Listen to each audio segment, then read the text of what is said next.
سلام، وقت شما بخیر. امروز اومدم با یه صحبت کوتاه در مورد مولوی به مناسبت بزرگداشتش که فردا هست. امروز هم روز شمس تبریزی بود و گفتم بیایم یه گپی با هم بزنیم در این خصوص.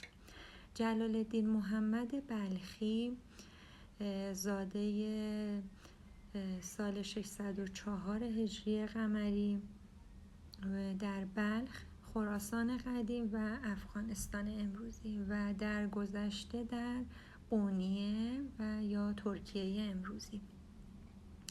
مولانا در خانواده بزرگ شد که پدرش عارف و دانشمند بود و تحت نظر پدرش خب تبدیل به یک عارف بزرگ شد، اما سرنوشتش با آشنایی با شمس کلاً تغییر کرد و از درس فقه و اینا فاصله گرفت و تبدیل شد به عارفی عاشق و شاعر.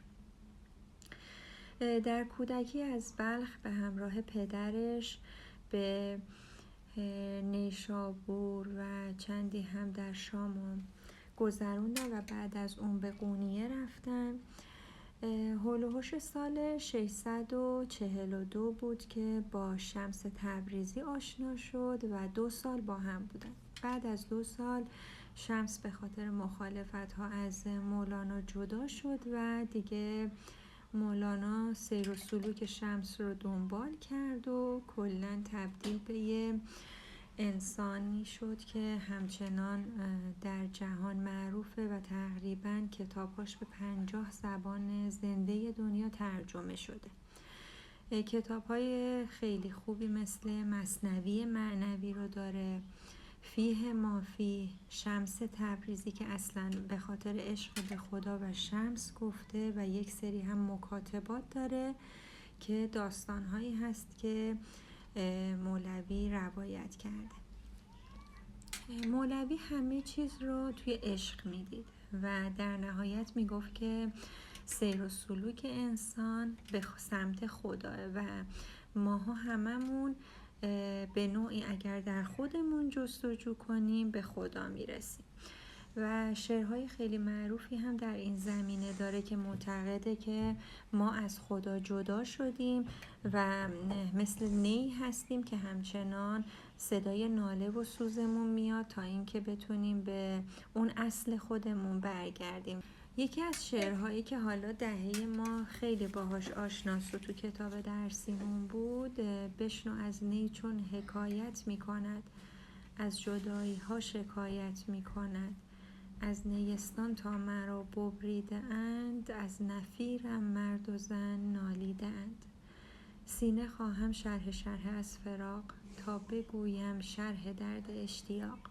خیلی ها هنوز به این معتقدن که اگر شمس نبود مولانا همون عارفی میشد که درس فقه ها زیر نظر پدرش بهاءالولد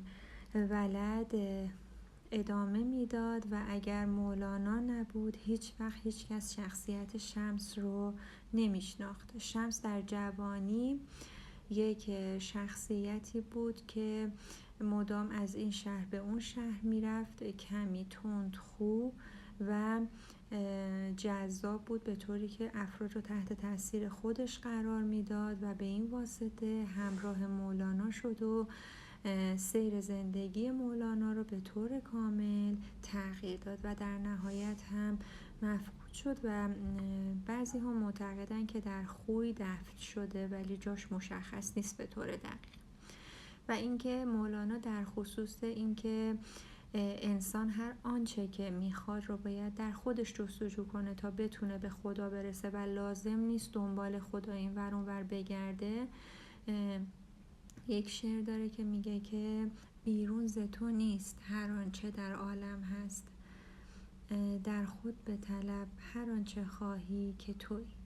و اینکه مولانا یکی از چیزهای دیگه که در موردش هست رقص سماع که در اون معتقد بود که به نوعی این حرکت باعث میشه که به خدا نزدیکتر بشه.